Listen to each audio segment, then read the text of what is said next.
GT350 has finally released. And this is going to be a good car because the previous GT350 was probably the best Mustang ever made, ever.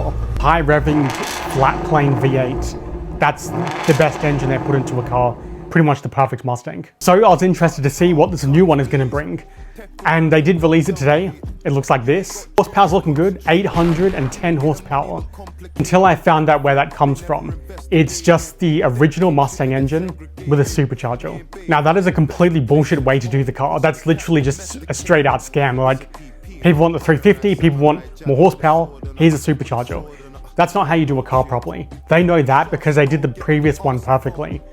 But this one, just slap some shit on it and it's good to go. So you can get the GT350 with a supercharger, 810 horsepower. But of course, they don't want to be too stupid, so they do have a NA version, which is literally just a tuned Mustang engine. It's about 400 horsepower, 400, 450, something like that. Basically no difference than a stock one. They're just trying to get some free money out of throwing a supercharger on. Now they do have the 350R coming out as well, which is 830 horsepower. Funnily enough, the power output and the suspension, everything they've done to it, it's actually just the Shelby Super Snake that came out about a year ago.